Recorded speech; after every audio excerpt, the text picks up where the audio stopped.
Au cours des jours suivants, nous explorons Maui et découvrons les trésors qu'Hawaï a à offrir.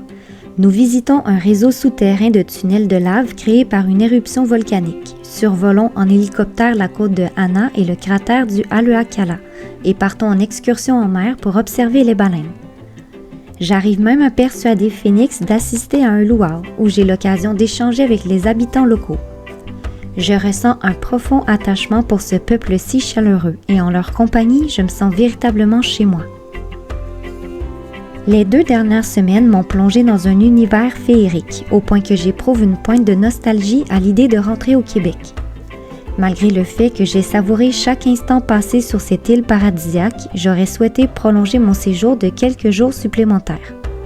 Cependant, le besoin de retrouver Cosma se fait de plus en plus pressant et je suis impatiente de la serrer dans mes bras.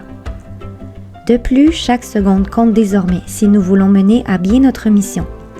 Il est impératif de rallier autant d'âmes éveillées que possible, surtout maintenant qu'Apollyon est apparu dans notre plan de réalité.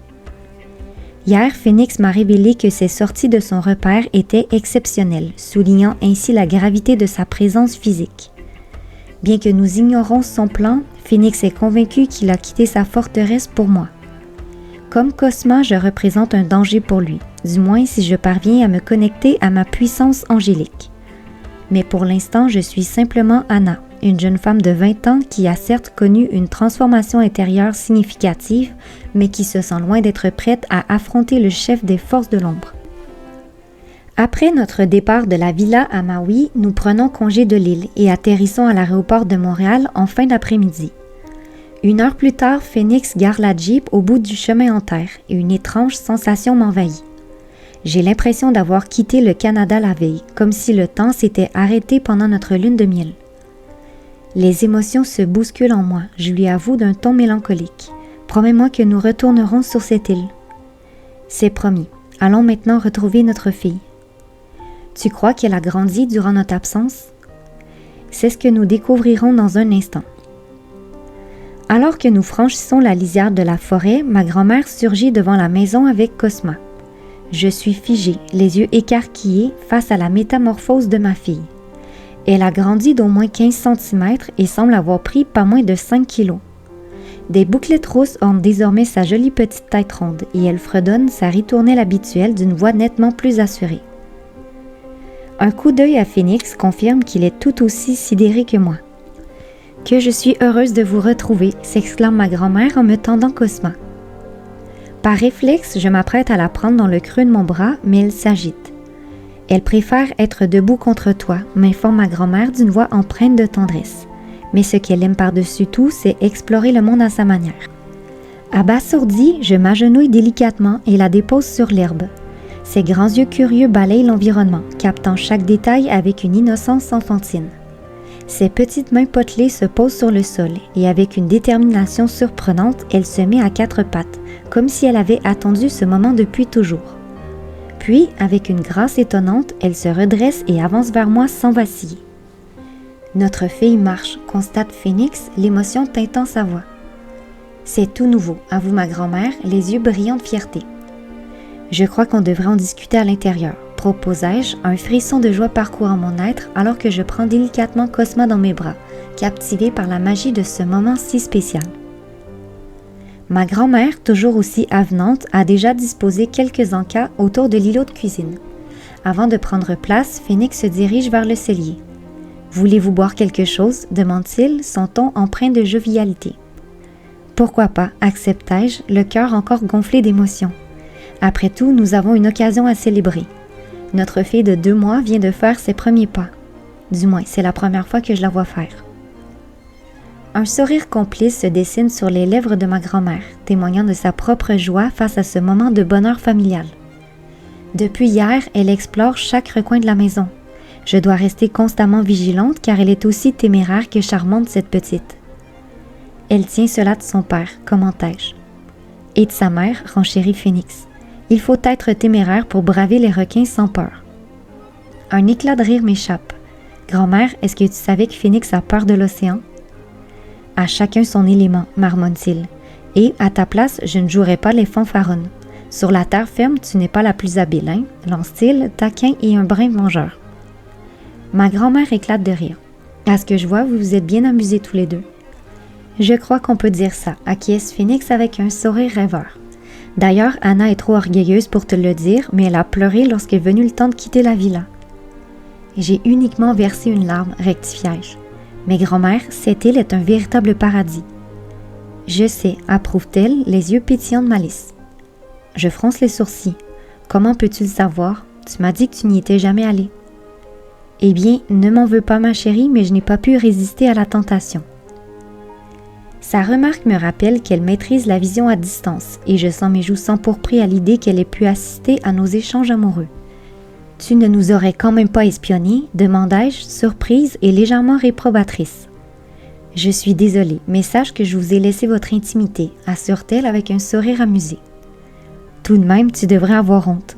Mais bon, je te pardonne car nous voulions justement te parler de cette capacité que tu possèdes. » Phoenix intervient. Anna a eu une idée qui pourrait peut-être nous éviter de combattre Apollyon. Juste à ce moment, la sonnerie de mon cellulaire retentit. « Réponds », suggère Phoenix en prenant Cosma. Je vais lui expliquer pendant ce temps. Je m'empresse de décrocher, voyant sur l'écran que c'est mon père qui appelle. « Bonjour papa », je réponds avec enthousiasme. « Anna, comment vas-tu ?» « On ne peut mieux. Je suis tombée amoureuse d'Hawaï, dis-je en m'installant sur le porche. Je savais que tu aimerais cet endroit. Ta mère et moi avons passé des moments fantastiques sur cette île. Au fait, je t'appelle pour savoir si votre proposition de venir passer quelques jours dans votre coin tient toujours. Ma série de conférences est terminée. Bien sûr qu'elle tient toujours, acquiesça-je joyeusement. Super, dans ce cas, je réserverai une chambre non loin de chez vous. Et pendant que j'y pense, comment va ma petite fille? Elle va très bien. Tu n'en croiras pas tes oreilles, mais Cosma marche à présent. Vraiment? Oui, elle grandit à une vitesse incroyable. Je me perds dans mes pensées un petit moment. Après un silence, mon père intervient. « Anna, es-tu toujours là? » « Oui, c'est juste que je me demandais à quel âge elle atteindra sa maturité. Il n'y a aucun précédent, alors c'est impossible d'avoir des informations sur le sujet. » Eh bien, le temps nous le dira. Un soupir s'échappe de mes lèvres et mon père semble percevoir mon trouble. « Anna, je sens que tu ne me dis pas tout ce que tu as sur le cœur. » Comme d'habitude, il a su lire en moi. « Je suis vraiment inquiète, papa, car je ne cesse de réfléchir à tes paroles, confiai-je. Tu te souviens quand tu m'as expliqué le processus d'ascension pendant que grand-mère était en Égypte? Tu as dit que Cosma avait la capacité de quitter ce plan de 3e dimension à tout moment. Depuis, je suis préoccupée. Pourquoi resterait-elle avec nous si elle peut voyager où elle veut? Anna, cet enfant est un cadeau du ciel, envoyé ici pour une raison bien précise. Son départ n'est pas dans nos cartes, du moins pas si rapidement. Et puis, rappelle-toi que Cosma n'est pas comme tout le monde. Sa mémoire est intacte, elle se souvient exactement pourquoi elle est venue sur Terre. C'est pourquoi je suis convaincue qu'elle ne nous quittera pas de sitôt. Je réplique, l'inquiétude perçant toujours dans ma voix. Tu as probablement raison, mais une fois sa mission accomplie, pourquoi choisirait-elle de demeurer avec nous? Anna, écoute-moi bien. Pour Cosma, le temps n'est pas une contrainte comme pour nous. Elle perçoit l'éternité devant elle. Elle n'est donc pas pressée, tu comprends? Et puis, pourquoi partirait-elle alors qu'elle est entourée d'amour sur cette terre? Je me sens enfin détendue. Merci papa, tu as toujours les mots justes au bon moment. Ta mère ne serait peut-être pas d'accord avec toi, plaisante-t-il, mais je suis heureux d'avoir pu te rassurer. Alors, on se voit dans 2 semaines? Oui, je vais immédiatement annoncer la nouvelle à Phoenix et à grand-mère. Je m'apprête à raccrocher, mais il m'interpelle. Anna? Oui? N'oublie pas de rester discrète avec ta mère. Gardons pour nous ces discussions sur les anges, les démons, les modifications génétiques et les voyages à travers les dimensions. Promis. Au revoir, papa. Je reste assise sur le porche, laissant mes pensées vagabonder vers ma mère. Comment vais-je lui expliquer que sa petite fille grandit à une vitesse ahurissante sans lui dévoiler la vérité? Le soir du mariage, nous avons réussi à esquiver ces questions, mais je sais que cette fois-ci, cela ne sera pas aussi simple. Sans aucun doute, Phoenix et moi serons soumis à l'interrogatoire à la Catherine, une avalanche de questions incessantes. Après avoir été la cible de ces assauts verbaux à de multiples reprises, je sais que ce n'est pas du tout agréable. Ne trouvant aucune solution immédiate, je décide de mettre mes réflexions de côté et de rejoindre les autres à l'intérieur. Dès que je passe le seuil de la cuisine, ma grand-mère se précipite vers moi. « Anna, c'est une idée de génie que tu as eue », s'exclame-t-elle. Je lui adresse un sourire. « Tu penses que ça pourrait fonctionner ?» « Cela vaut vraiment la peine d'essayer, alors mettons-nous au travail. » Maintenant, ses traits se durcissent. Phoenix m'a informé pour la connexion entre Apollyon et toi. Il m'a également averti que ce monstre s'était infiltré dans le plan physique, donc il n'y a pas une seconde à perdre. Nous devons trouver et rassembler ces personnes avant qu'il ne soit trop tard. Le plan que Phoenix et moi avons élaboré se déroule en 3 étapes. Tout d'abord, ma grand-mère partira en reconnaissance à l'aide de son corps astral pour localiser ces gens que nous cherchons, avec pour zone d'action la France, le Brésil et le Québec. Elle se fixe 3 jours pour accomplir sa mission. Ensuite, Phoenix et moi partirons à la rencontre de ces individus sur le terrain. Enfin, nous leur proposerons de se joindre à nous dans cette aventure folle. Le premier jour de recherche est infructueux, mais le lendemain, ma grand-mère sort de sa transe pour nous annoncer qu'elle a enfin une piste. Il y a un couple dans les Laurentides. Leur demeure est à flanc de montagne. « Penses-tu qu'ils accepteraient de nous rencontrer ?» demandai-je avec une pointe d'excitation. Ça, je ne saurais dire. Mais ce que je peux vous affirmer, c'est que ces 2 personnes vibrent à une très haute intensité. D'ailleurs, la ressemblance entre ce couple et vous est stupéfiante. Dans le champ énergétique de la femme, j'ai perçu une grande douceur mêlée à une profonde aspiration à l'authenticité. C'est une rêveuse au grand cœur. Quant à l'homme, son aura dénote une nature protectrice et une connexion profonde à la terre. C'est un homme d'action qui ne se contente pas de rêver, il abat plutôt les obstacles sur son chemin avec une détermination farouche. Je me tourne vers Phoenix. Il me fait drôlement penser à quelqu'un. Il esquisse un sourire. Je suis impatient de le rencontrer. J'ai le pressentiment que nous nous entendrons à merveille.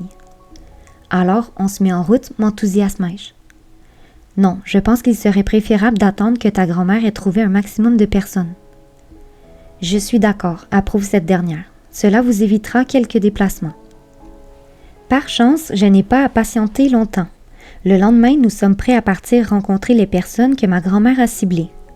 Phoenix s'est chargé de dresser l'itinéraire, tandis que je me suis penchée sur la façon dont j'allais présenter notre vertigineux et périlleux projet à tous ces gens. J'ai même rédigé un court texte qui, après relecture, me semble être une bonne synthèse. Nous venons vers vous aujourd'hui en amis pour vous inviter à vous joindre à nous. Notre intention n'est pas de nous engager dans un conflit. Nous aspirons plutôt à offrir une occasion à l'ombre de percevoir la lumière qui sommeille en elle. Nous croyons fermement qu'en nous regroupant, nous avons le pouvoir de transformer les événements sans recourir à la violence. C'est là notre plus grand souhait. Avant notre départ, je montre à Phoenix le résultat de mes efforts et il éclate de rire. Je pense qu'il vaudrait mieux que tu ne sois pas responsable de la communication. À la fois offensée et rassurée, je jette ma feuille à la poubelle. Tu sais que j'ai passé plus de 4 heures à écrire ces 5 lignes? Il réprime un gloussement. C'est bien écrit, c'est juste que ça manque un peu de naturel. Je soupire, l'incitant à ajouter.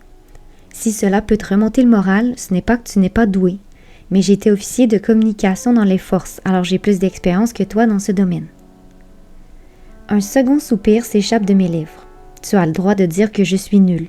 Je sais que la communication n'a jamais été mon point fort.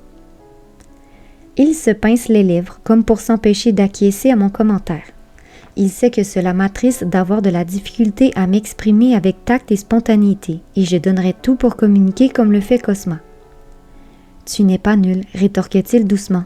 C'est juste que ton cerveau roule à 100 à l'heure, et ta bouche n'arrive pas à suivre le rythme. Si ça se trouve, tu es plus intelligente que nous tous.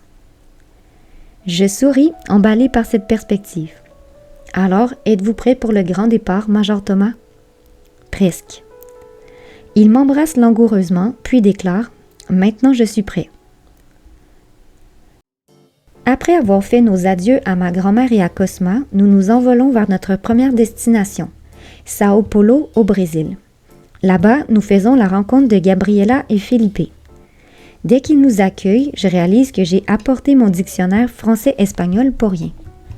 Ils parlent couramment notre langue, bien qu'avec un charmant accent. D'un simple coup d'œil, je remarque que Gabriella incarne certaines caractéristiques propres à la polarité masculine, suggérant ainsi un bel équilibre entre ces deux polarités. Sa manière franche et directe de s'exprimer, associée à sa tignasse noire frisottée, laisse transparaître une confiance en soi inébranlable. Elle semble être une leader naturelle, prête à prendre les rênes des situations et à guider ceux qui l'entourent avec détermination et vision.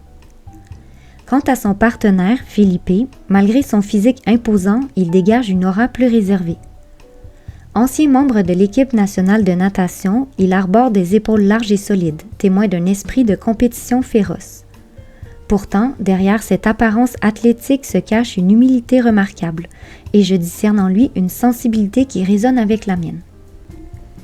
Après avoir fait connaissance autour d'un verre, pour ma part du moins, Gabriella avalant les cocktails à une cadence vertigineuse, Phoenix expose notre situation et nos intentions au couple.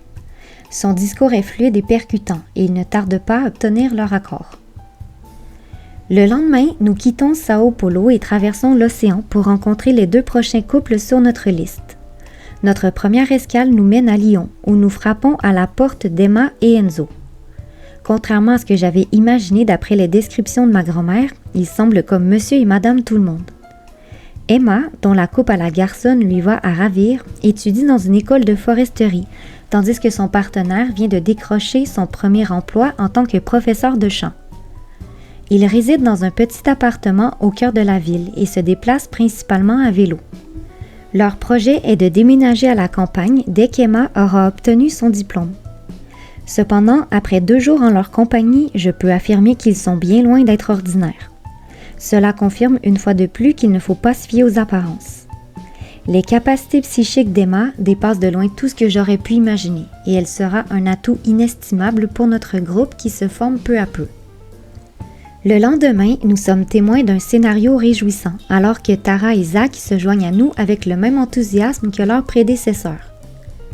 De retour au Québec, nous faisons une escale dans les Laurentides, un endroit d'une beauté à couper le souffle. C'est là que j'ai le plaisir de rencontrer Abigail et Christophe, un couple qui me touche particulièrement. Ma grand-mère avait vu juste.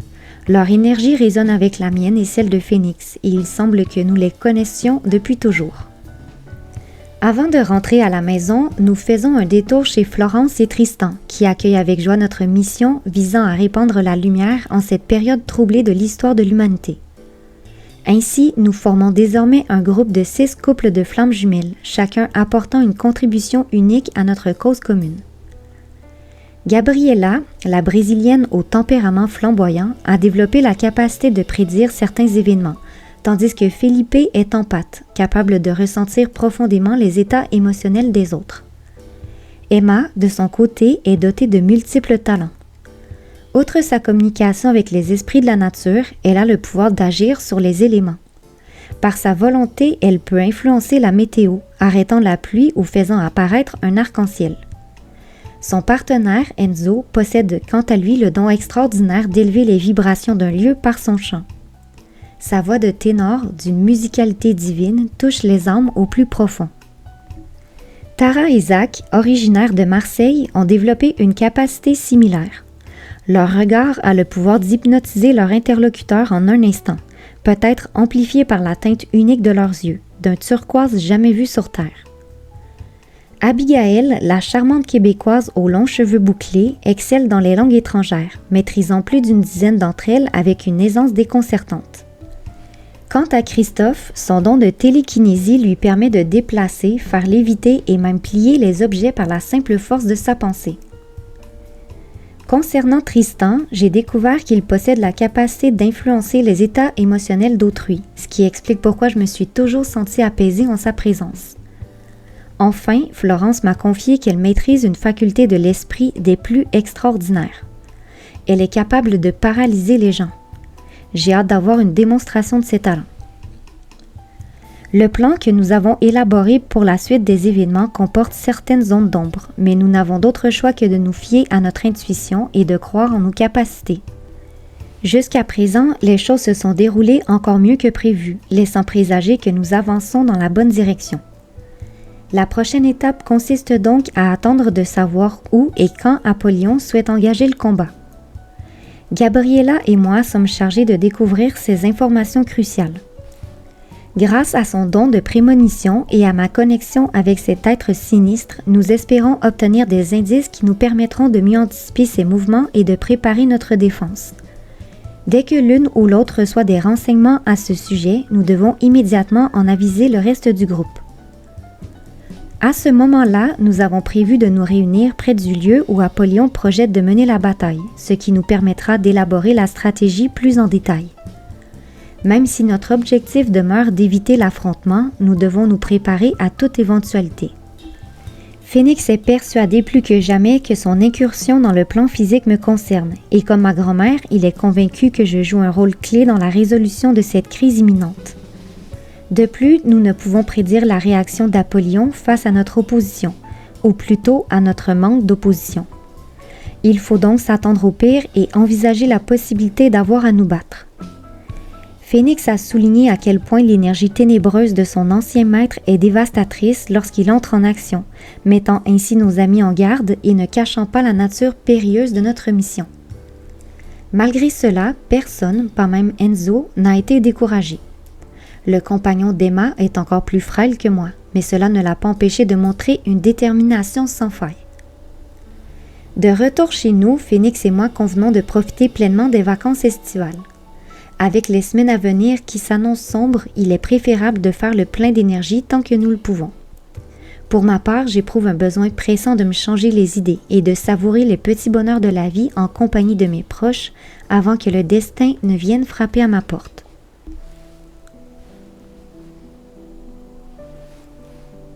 Âgée de 2 mois et demi, Cosma a maintenant atteint la taille d'un enfant de 4 ans.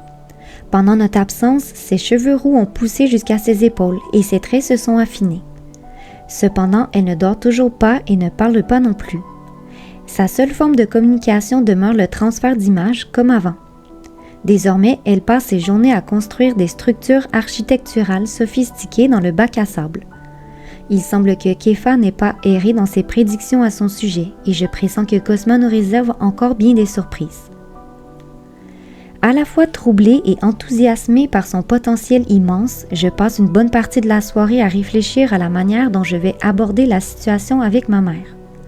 Cependant, aucune idée ne semble viable, à part celle de lui dire la vérité. Malheureusement, cette option est exclue.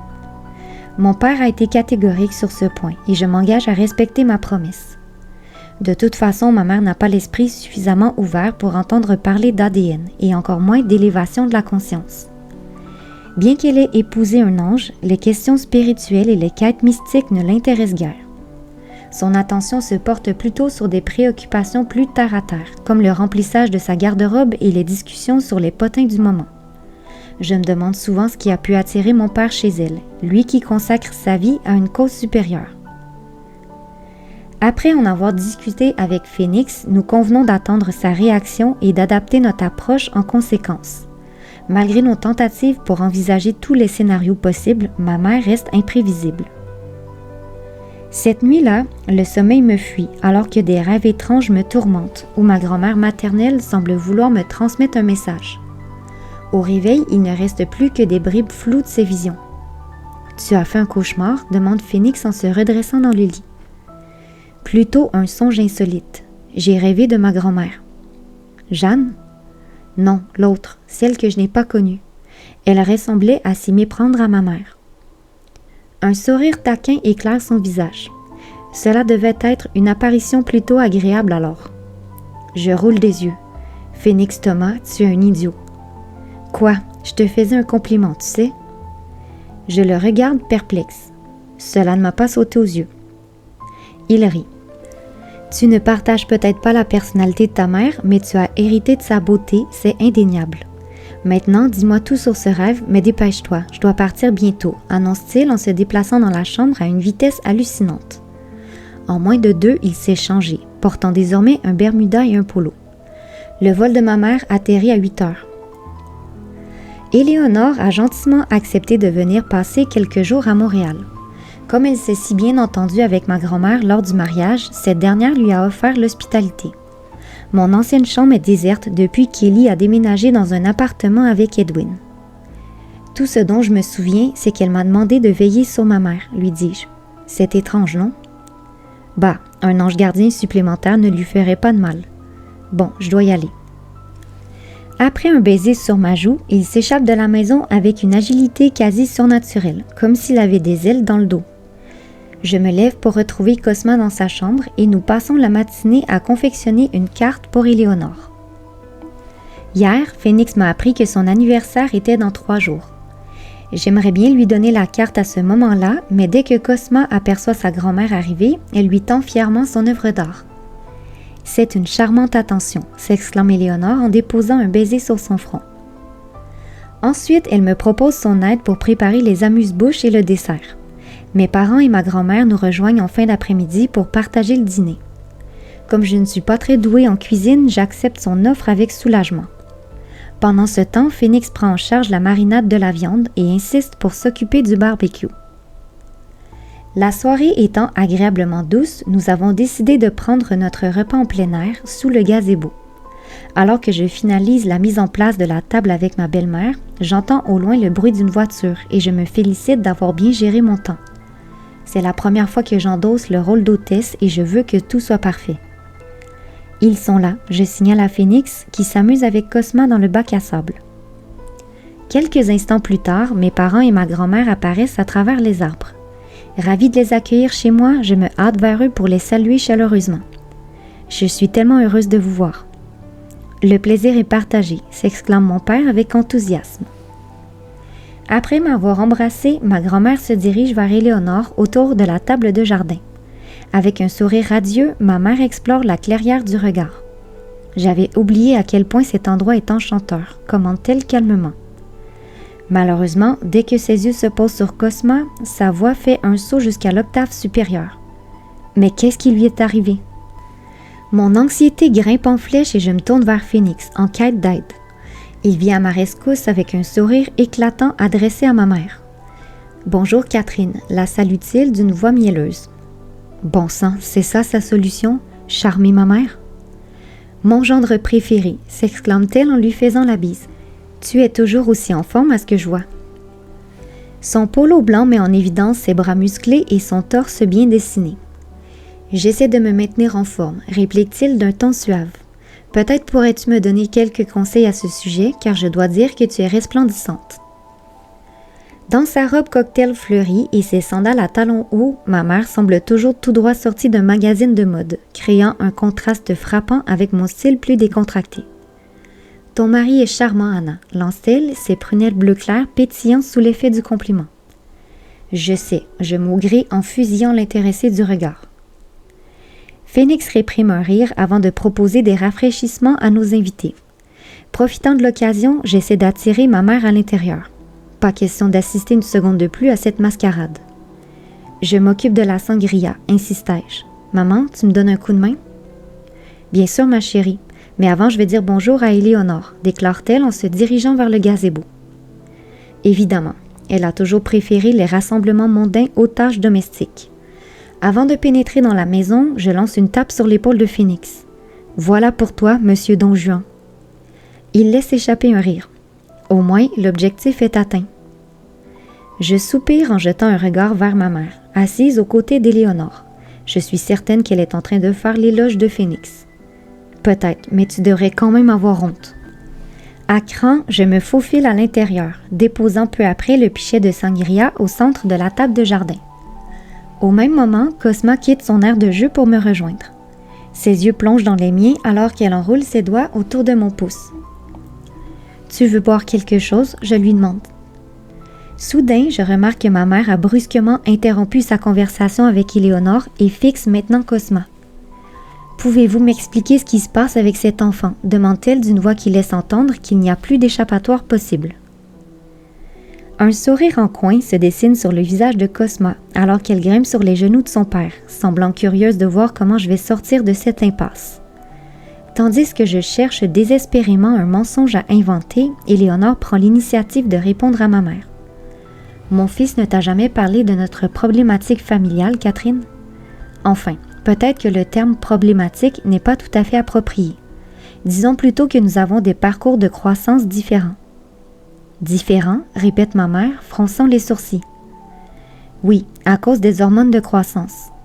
Tu sais sans doute qu'elles atteignent leur pic pendant la puberté. Mais dans le cas de la famille Thomas, cela se produit dès les premiers mois de notre vie. Ma mère scrute tour à tour Éléonore, Phénix et Cosma, semblant accepter cette explication farfelue. Heureusement, elle ignore que Phénix a été adopté. « Pourquoi ne pas me l'avoir dit avant ?» s'exclame-t-elle finalement. Un soupir de soulagement m'échappe alors que je réalise que ma naïveté ne vient pas du voisin. « C'est ma faute, Catherine », s'excuse Phénix en jouant les piteux. « J'aurais dû t'expliquer la situation bien avant. C'est juste que ça me met mal à l'aise, car les médecins n'ont jamais su nous dire pourquoi ça nous arrivait. » Ils n'ont malheureusement pas réponse à tout, commente ma mère. Soulagée par la tournure des événements, je me sers un verre de sangria. Le dîner se déroule sans autre accroc et nous convenons de nous retrouver le lendemain matin à l'entrée du parc du Mont-Royal. Tandis que Phénix raccompagne nos invités à leur voiture, je prends un moment pour ranger la cuisine avant de monter à l'étage avec Cosma. À présent, elle dort dans sa propre chambre, quoique le terme « dormir » soit quelque peu exagéré. Elle passe plutôt ses nuits à dessiner, attendant sagement que Phénix et moi nous réveillons. Bien que nous n'ayons toujours pas découvert pourquoi elle dort si peu, cela ne semble pas la perturber. Après l'avoir bordée en lui chantant sa berceuse préférée, je me glisse dans mon lit, espérant récupérer quelques heures de sommeil bien méritées pour les vacances familiales. Cependant, vers 3 heures du matin, je suis réveillée en sursaut, le corps couvert de sueur froide. Un rêve terrifiant me hante, mais plus le temps passe, plus je suis convaincue que ce n'était pas qu'un simple songe. Incapable de supporter mes pensées seule, j'allume la lampe de chevet et réveille Phénix. « Qu'est-ce qui se passe ?» me demande-t-il. « Tu as fait un cauchemar ?» J'ai cru que c'en était un, mais maintenant je suis un peu confuse. Je ne sais pas si tout cela relevait du réel. « Raconte-moi » m'encourage-t-il en m'invitant à me blottir contre lui. Je prends une profonde inspiration avant de me lancer dans un long récit. Au début du rêve, j'étais comme un ange. J'errais à travers l'univers, explorant différentes contrées sous une forme de pure lumière. Puis, soudainement, le rêve a pris une tournure inattendue. J'étais toujours cet être céleste, mais au lieu de vagabonder à travers les étoiles, je me suis retrouvée sur Terre. Il me semble qu'on m'a proposé de participer au développement de la vie ici. J'ai accepté et je suis devenue comme la gardienne de ce coin de paradis. Je marque une pause, les images suivantes de mon rêve étant à la fois floues et sombres. « Est-ce que tu vois autre chose ?» murmure-t-il, intrigué. « Oui, mais c'est tellement confus et absurde. » « Ne te censure pas, on verra à la fin ce que tout cela signifie. »« D'accord, acceptai-je. » Après avoir expérimenté l'harmonie sur la Terre pendant des millénaires, un événement est survenu, mettant un terme à cette ère de paix. C'était comme une sorte d'invasion. Dans mon rêve, une multitude d'êtres débarquaient sur Terre dans le but d'interférer dans l'évolution de l'humain. Soudain, une onde de terreur me traverse alors qu'une image repoussante s'incruste dans mon esprit. J'avais raison, ce n'était pas un simple rêve, bafouillai-je. Phénix, je l'ai vu. Qui ça? Apollyon, dis-je à voix basse. J'étais là, sur Terre, lorsqu'il est venu dans le but de conquérir ce monde. C'est très clair à présent dans mon esprit. Un silence pesant s'installe alors que je cherche la meilleure façon de lui relater cette vision.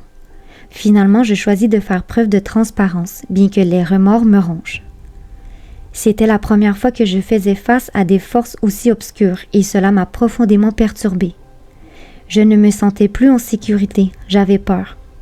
J'ai ressenti le besoin de me protéger et de défendre mon territoire. Mais confrontée à l'ombre, j'ai commencé à absorber l'énergie d'Apollyon et de ces êtres qui envahissaient la terre. Sans le vouloir, j'ai laissé l'énergie sombre s'immiscer en moi et j'ai fini par devenir comme eux. J'ai oublié qui j'étais et j'ai commencé à manipuler la conscience des êtres humains. C'est horrible, moi qui avais participé à la création de ce monde. Je me sens dévorée par la honte alors que je raconte cela et je dois faire une pause. Après un certain temps, la lutte pour le pouvoir m'a épuisée.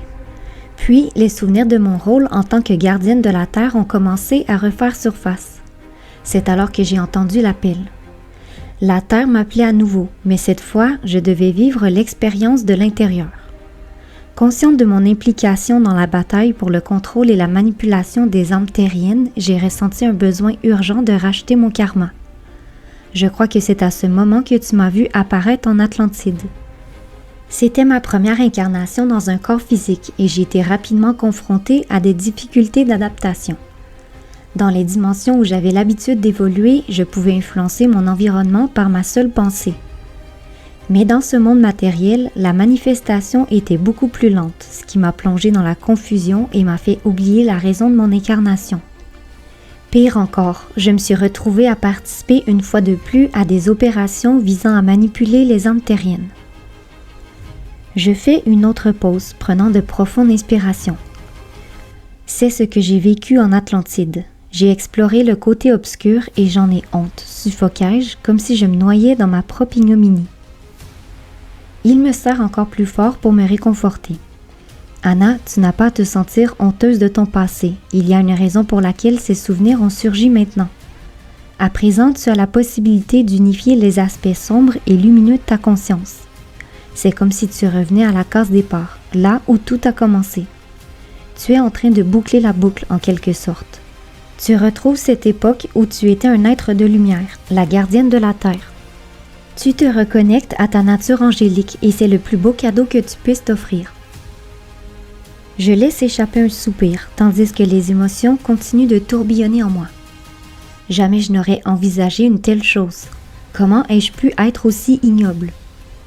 Anna, la dernière chose que tu devrais faire, c'est de te juger.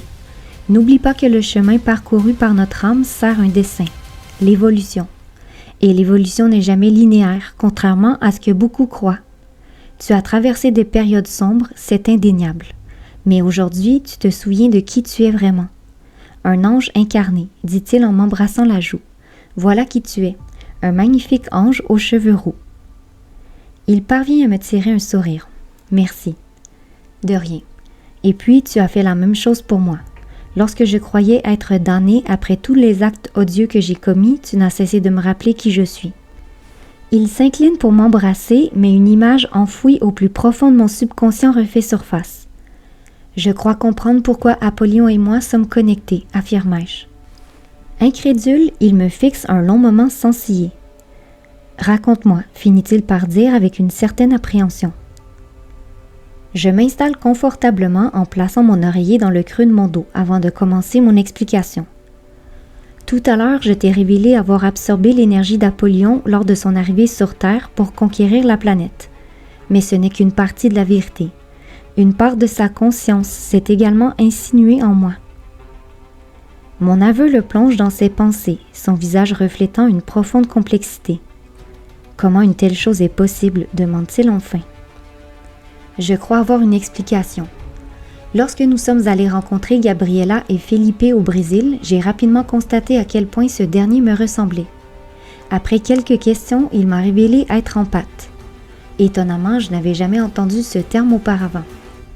Lorsqu'il m'a expliqué ce que cela signifiait, j'ai été prise de court. J'étais convaincue que c'était une qualité universelle. Apparemment, ce n'est pas le cas. Il m'a aussi mentionné que les empathes captent avec une acuité particulière les émotions des autres en raison de leur hypersensibilité. Il lui arrive même de s'imprégner des sentiments d'autrui et de les confondre avec les siens. Quand il m'a partagé cela, j'ai ressenti comme un électrochoc.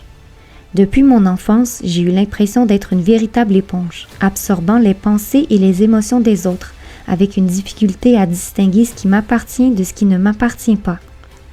Avant de rencontrer Felipe, je considérais cela comme une malédiction, mais aujourd'hui, je commence à croire que c'est un don du ciel. Son regard me signifie qu'il a compris où je veux en venir. Tes capacités empathiques et ton hypersensibilité seraient donc responsables de cette connexion avec Apollyon. C'est ce que je crois en effet. Te souviens-tu de ce que je t'ai confié dans la forêt de bambou? Je t'ai dit que je ne voyais pas cela comme une punition d'avoir accès aux pensées et aux sentiments d'Apollyon. Oh oui, je me souviens parfaitement. Tu avais même ajouté que tout s'éclaircirait lorsque nous découvririons la raison derrière cette connexion. Exactement. Alors voilà ce que je crois. En me retrouvant face à Apollyon, une part de sa conscience s'est immiscée en moi. Il m'interrompt, son regard traduisant un mélange d'interrogation et d'incompréhension. « Mais pourquoi cela s'est-il produit uniquement avec lui? Je fronce les sourcils. Je ne saisis pas ta question. Anna, je comprends que tu puisses absorber les énergies d'autrui. Je sais ce que c'est que d'être empathe. Mais dis-moi si je me trompe, mais c'est la première fois qu'une part de la conscience de quelqu'un s'immisce en toi, n'est-ce pas? En effet, mais j'avais toutes les raisons du monde de vouloir me connecter à lui. Face à l'ampleur de la menace qu'il représentait, comprendre la moindre émotion, le moindre ressenti, la moindre pensée qui le traversait était vital. J'ai donc agi par instinct de survie, ouvrant ainsi la porte à cette connexion. C'est un peu comme si je lui avais donné la permission de pénétrer en moi. De cette manière, j'espérais mieux appréhender les nuances et les subtilités de son monde intérieur. Je crois percevoir une certaine perplexité sur son visage. « Tu crois que je suis folle, c'est ça ?» soupirai-je. « Non, Anna, c'est tout le contraire. Tu ne cesses de me surprendre et tu avais raison à Hawaï. Dans les circonstances actuelles, c'est une véritable bénédiction que tu puisses avoir accès aux pensées d'Apollyon. » Un sourire se dessine sur mes lèvres. Reste à comprendre ce qui active la connexion. Nous trouverons. Heureuse du dénouement de la situation, je l'embrasse tendrement, mais il met fin à notre étreinte. Si ta mère remarque que tu as des cernes, elle pourrait me blâmer, et je préfère quand elle me fait les yeux doux, plaisante-t-il. Je lui lance un regard teinté d'agacement. Tu sais que tu es un idiot parfois? Je le sais, murmure-t-il malicieusement à mon oreille, mais c'est justement pour ça que tu m'aimes.